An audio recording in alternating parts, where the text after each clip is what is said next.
Hello everyone, it's me, Bane, again, back to help you sleep once more. This time, I'll be reading to you a series of children's books. I can assure you that these stories contain absolutely no mention of the terrible things included in my previous video. Things like bombs and murder, and as such, I expect them to be extremely soothing for you. Anyway, let us begin with a favorite of mine, 50 Shades of... Oh, that's not it. Here we are. Okay. Yes, if you give a mouse a cookie. If you give a mouse a cookie, he's going to ask for a glass of milk. When you give him the milk, he'll probably ask you for a straw. And when he's finished, he'll ask you for a napkin. And then you'll want to look in a mirror to make sure he doesn't have a milk mustache. When he looks in the mirror, you might notice his hair needs a trim. So, he'll probably ask for a pair of nail scissors. When he's finished giving himself a trim, he'll want the broom to sweep it up. He'll start sweeping. He might get carried away, sweep every room in the house. He may even end up washing the floors as well. When he's done, he'll probably want to take a nap.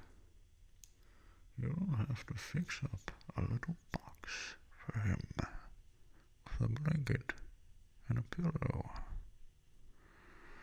He'll crawl in, make himself comfortable, and fluff the pillow a few times. He'll probably ask you to read him a story. So, you'll read to him from one of your books, and he'll ask to see the pictures. When he looks at the pictures, he'll get so excited, he'll want to draw one of his own. He'll ask for a paper and crayons. He'll draw a picture, and when the picture is finished, he'll want to sign his name with a pen. Then, he'll want to hang his picture on your refrigerator, which means he'll need Scotch tape. He'll hang up his drawing and stand back to look at it. Looking at the refrigerator will remind him that he's thirsty for vengeance. So, he'll ask to join the League of Shadows. And chances are, if he joins the League of Shadows, he's going to want a cookie as his initiation gift. The end.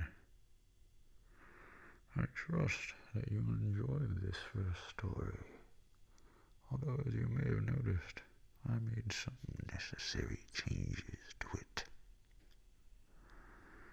Now comes the time for another favorite, the Poky little puppy. 5 little puppies dug a hole under the fence and went for a walk in the wide, wide world. Through the meadow they went, down the road, and over the bridge, and up the hill, one right after the other. And when they got to the top of the hill, they counted themselves. 1, 2, 3, 4. One little puppy wasn't there. Now, where in the world is that Poky little puppy? They wondered, for he certainly wasn't on top of the hill, and he wasn't going down the other side, and he wasn't coming up this side. Then they looked down at the grassy place near the bottom, and there he was, running around and around, his nose to the ground. What is he doing? The 4 little puppies asked one another.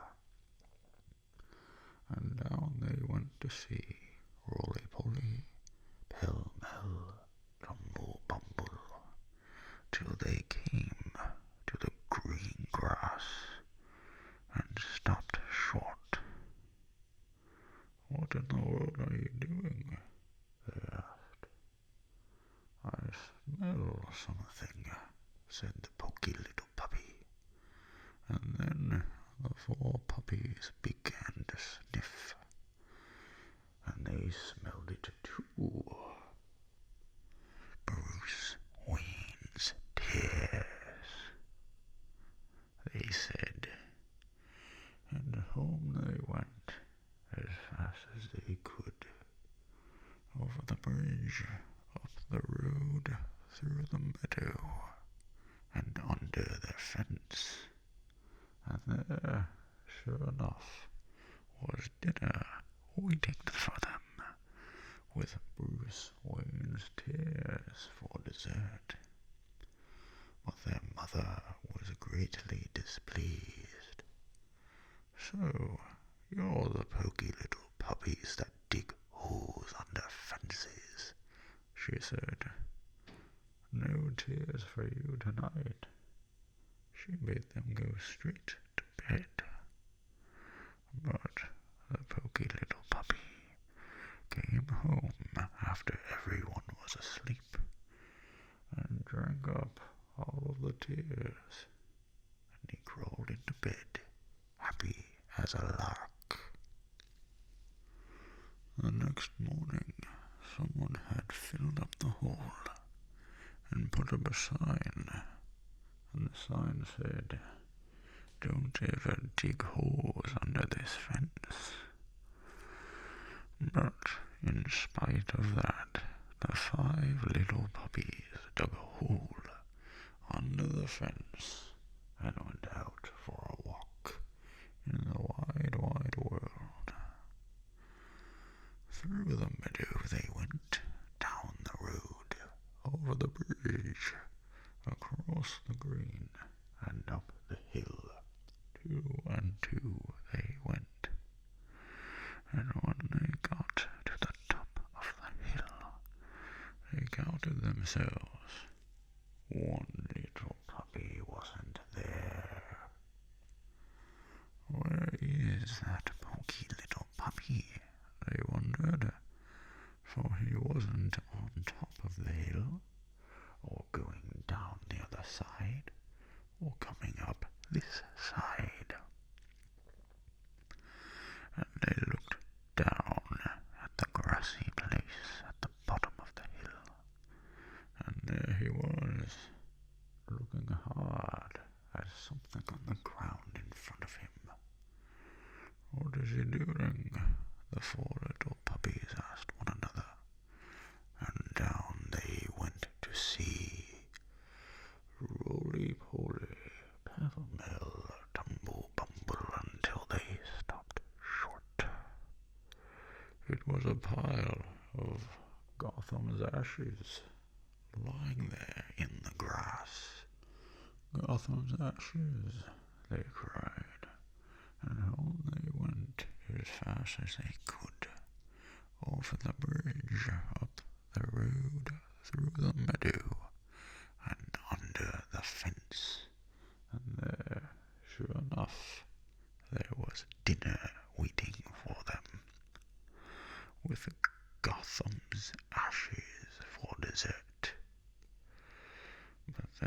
mother said, "So, you're the little puppies who dug that hole under the fence again.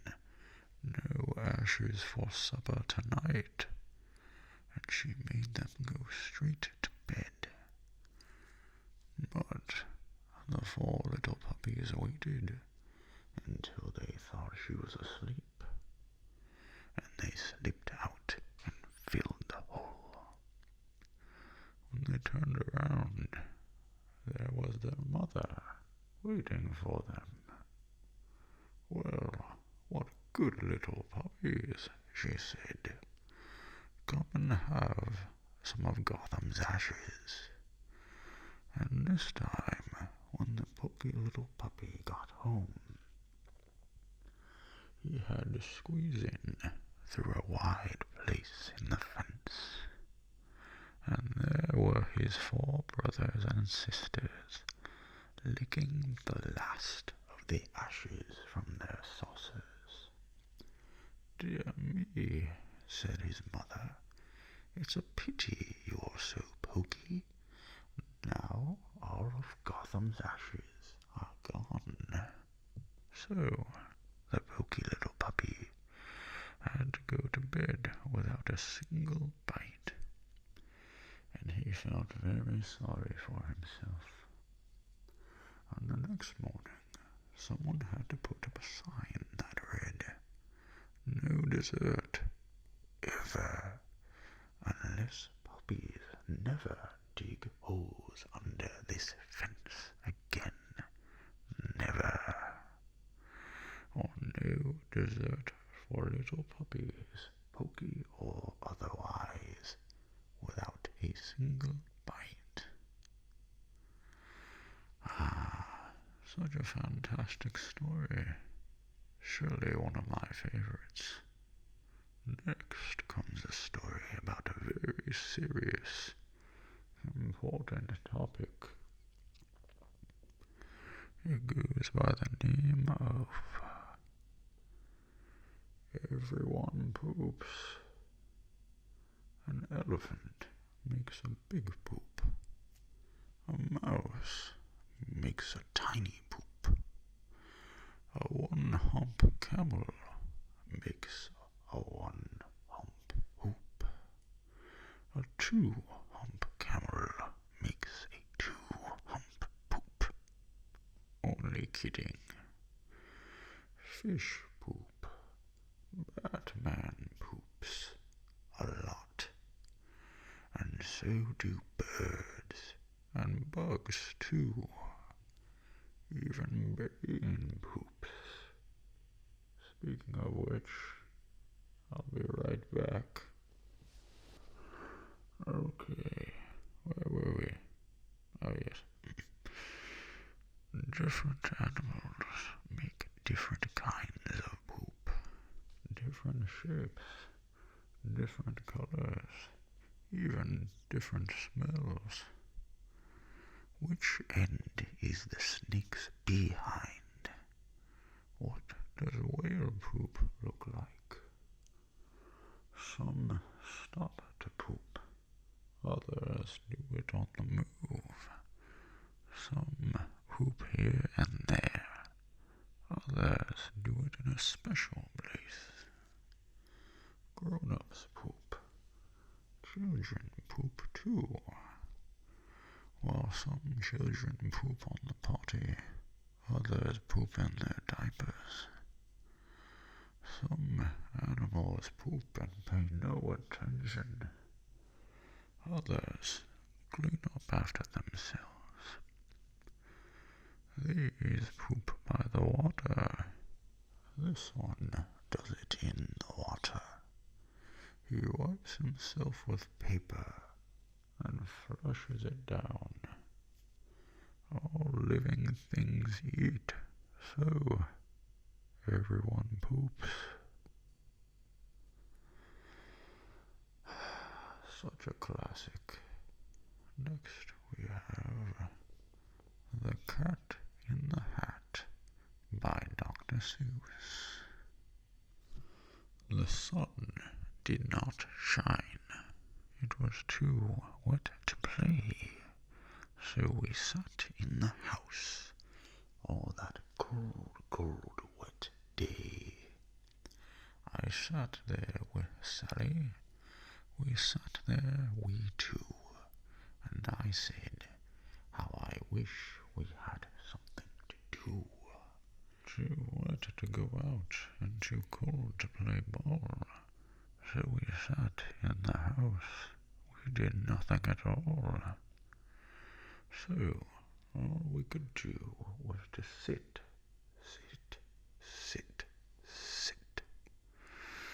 and we did not like it, not one little bit.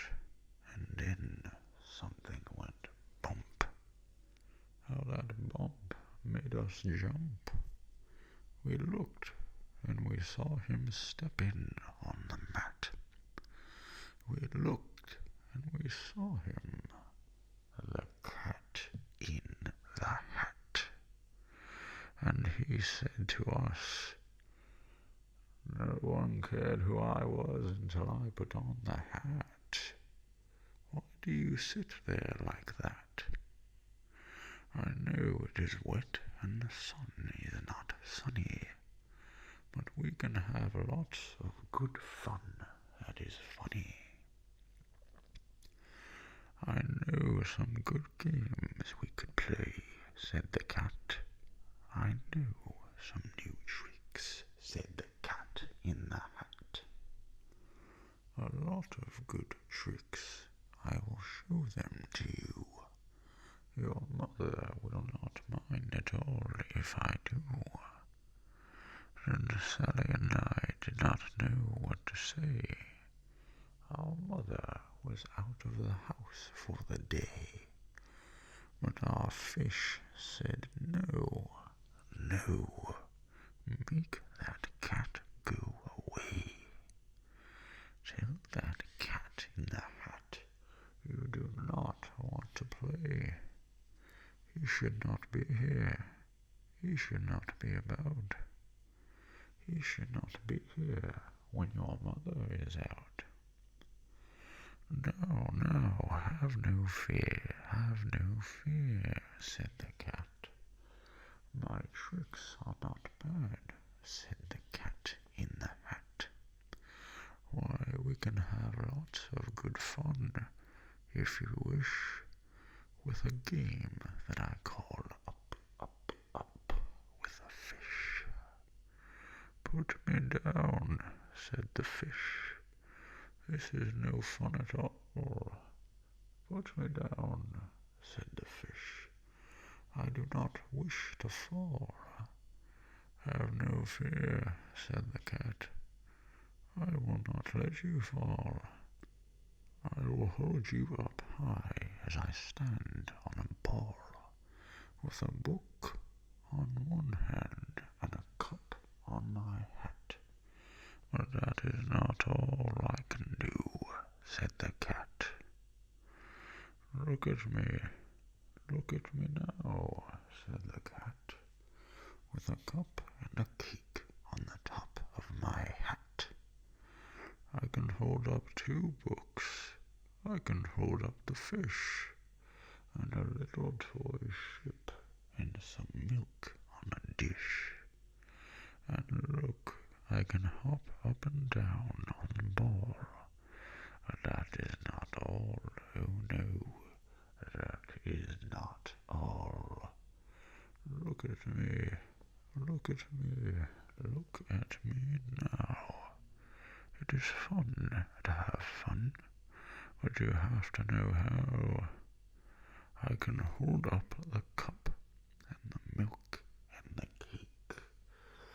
I can hold up these books and the fish on a rake. I can hold the toy ship and a little toy man. And look, with my tail I can hold a red fan. I can fan with the fan as I hop on the ball.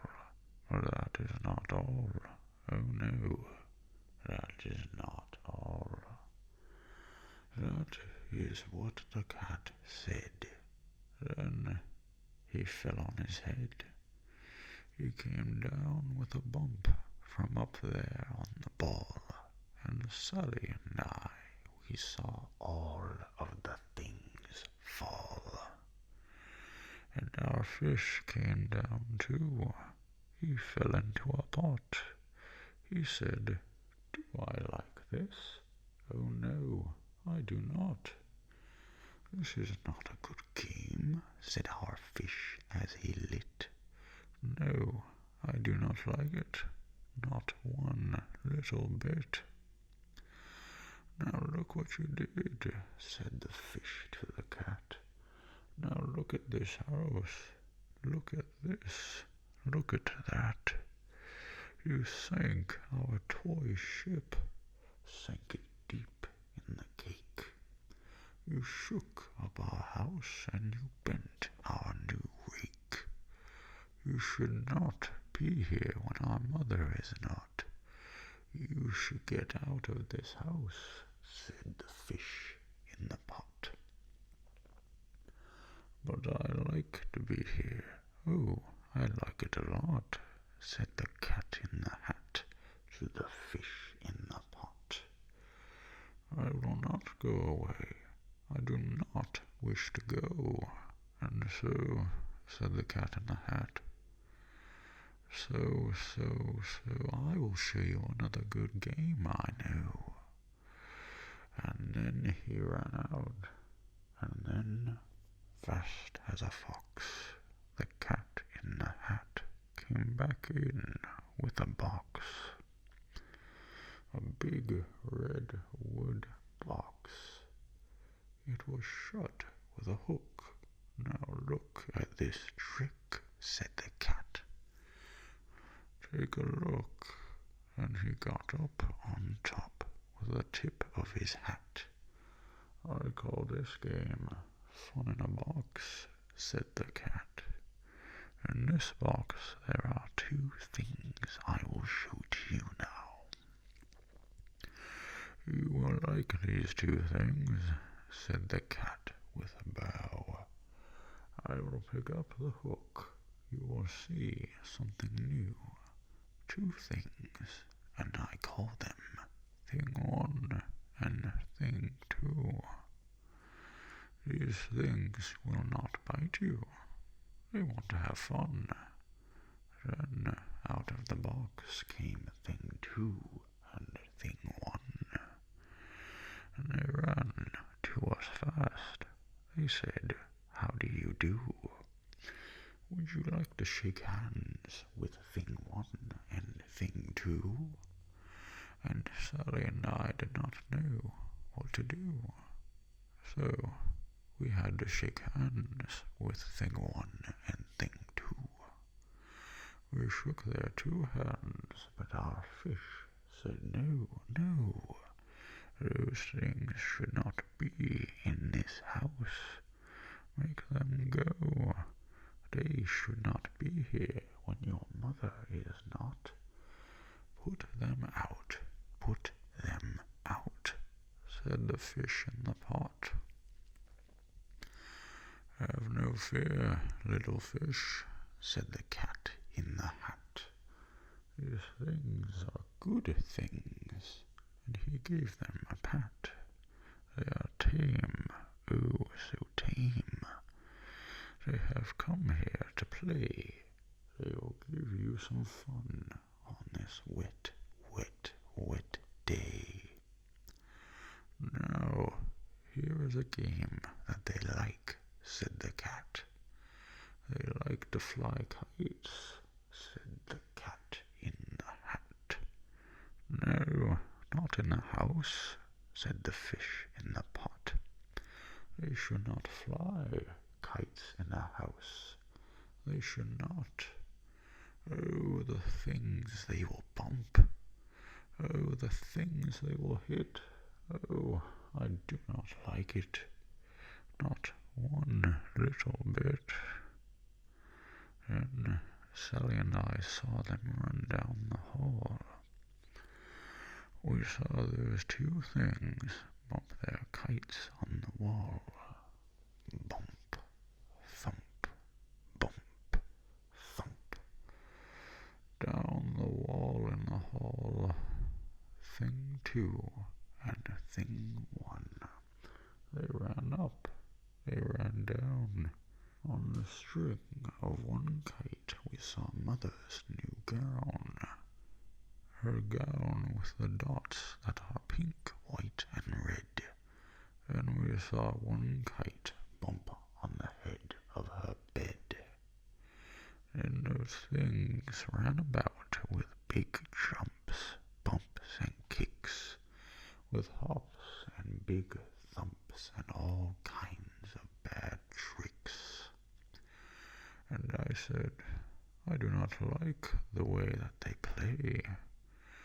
If Mother could see this, oh, what would she say?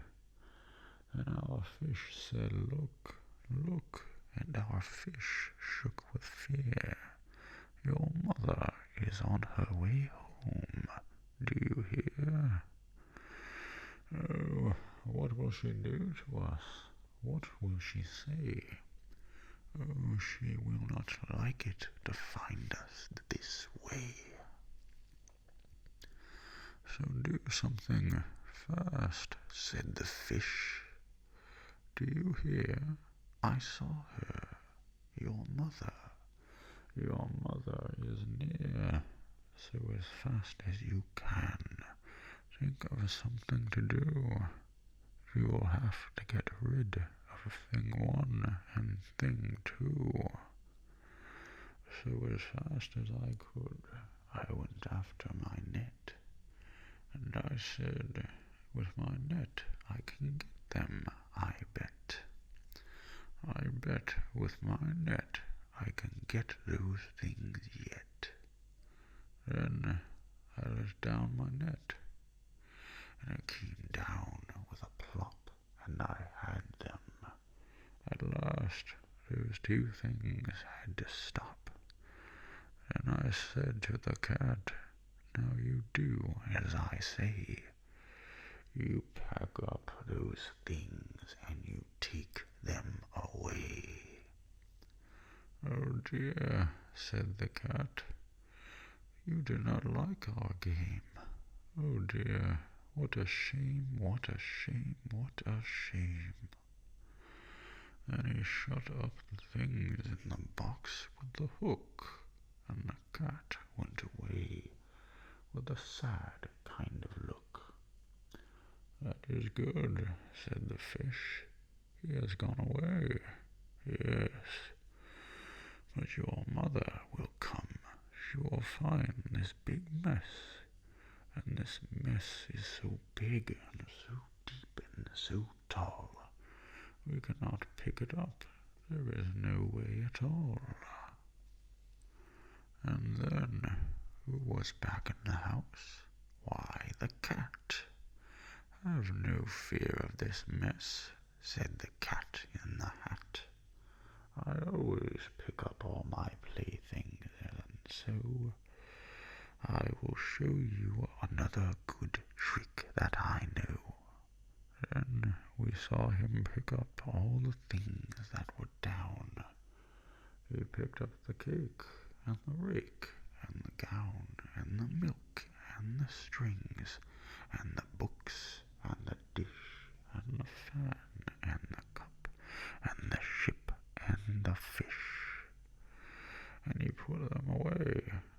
Then he said, that is that. Time to go mobile. And then he was gone with a tip of his hat. Then our mother came in, and she said to us 2, did you have any fun? Tell me, what did you do? And Sally and I did not know what to say. Should we tell her the things that went on there that day? Should we tell her about it? Now, what should we do? Well, what would you do if your mother asked you? Now, I thoroughly believe that it is impossible to dislike a story by Dr. Seuss. so I'm just going to assume that you enjoy that one. Next up is another classic, Corduroy. Corduroy is a bear who once lived in the toy department of a big store. Day after day he waited with all the other animals and dolls for somebody to come along and take him home. The store was always filled with shoppers buying all sorts of things, but no one ever seemed to want a small bear in green overalls. Then, one morning, a little girl stopped and looked straight into Corduroy's bright eyes. "Oh, Mommy," she said, "look, there's the very bear I've always wanted." "Not today, dear," her mother sighed. "I've spent too much already. Besides, he doesn't look new. He's lost a button to one of his shoulder straps." Corduroy watched them sadly as they walked away. "I didn't know I'd lost a button," he said to himself. "Tonight I'll go and see if I can find it." Late that evening, when the shoppers had gone and the doors were shut and locked, Corduroy climbed carefully down from his shelf and began searching everywhere on the floor for his lost button. Suddenly, he felt the floor moving under him. Quite by accident, he had stepped onto an escalator, and up he went. Could this be a mountain? He wondered. "I think I've always wanted to climb a mountain." He stepped off the escalator as it reached the next floor, and there, before his eyes, was the most amazing sight. Tables and chairs, and lamps and sofas, and rows of beds. "This must be a palace," Corduroy gasped. "This must be a bed," he said. "I've always wanted to sleep in a bed," and he crawled onto a large, thick mattress. All at once he saw something small and round. "Why, here's my button," he cried, and he tried to pick it up, but it was tied down tight. He yanked and pulled with both hands until pop, off came the button, and off the mattress Corduroy tumbled, bang, into a tall floor lamp, and over it fell with a crash. Corduroy didn't know it, but there was someone else awake in the store. The Batman was looking for the Joker on the floor above and was coming down the escalator. "Why do you want to kill me?" he exclaimed. "I knew you were hiding in here, Joker." Please do forgive my Batman voice. Anyway, using his night vision, he looked under and over sofas and beds until he came to the biggest bed of all, and there he saw two fuzzy brown ears sticking up from under the cover. "Whoa, what the hell is this bear doing in the bedding department?" The Batman tucked Corduroy into his utility belt and carried him down the escalator and set him on the shelf in the toy department with the other animals and dolls. Corduroy was just waking up when the first customers came into the store in the morning. There, looking at him with a wide, warm smile, was the same little girl he'd seen only the day before. "I'm Lisa," she said, "and you're going to be my very own bear. Last night I counted what I've saved in my piggy bank, and my mother said I can bring you home. Shall I put him in a box for you?" the saleslady asked. "Oh, no, thank you," Lisa answered, and she carried Corduroy home in her arms.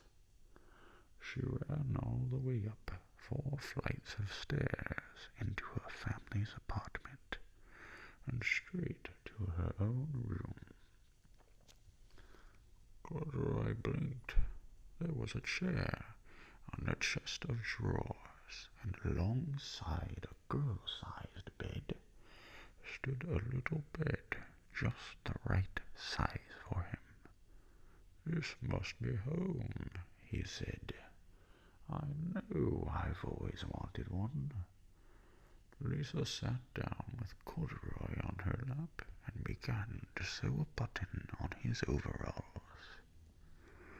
"I like you the way you are," she said, "but you'll be more comfortable with your shoulder strap fastened." "You must be a friend," said Corduroy. "I've always wanted a friend." "Me too," said Lisa, and gave him a big hug. Such a heartwarming story. Except, of course, for that little section with Mr. Wayne. Our final story is a short one, but quite the fitting end, if you ask me. It is called Goodnight Moon. Goodnight room. Goodnight moon. Goodnight cow jumping over the moon. Goodnight light and the red balloon. Goodnight bears. Goodnight chairs. Goodnight kittens and goodnight mittens. Goodnight clocks and goodnight socks. Goodnight little house and goodnight mouse. Goodnight comb and goodnight brush. Goodnight nobody. Goodnight mush. And goodnight to the old lady whispering hush. Goodnight stars. Goodnight air. Goodnight noises everywhere. And goodnight Gotham. May that decrepit city never wake from its eternal slumber. Sorry about that. It seems I started to get a little morbid there for a moment. Anywho, this marks the end of the video. I do hope that you enjoyed each and every one of these stories. Perhaps you're even asleep right now. I'd certainly hope so. Good night, YouTube. Good night. Sleep tight. And don't let the Batman bite.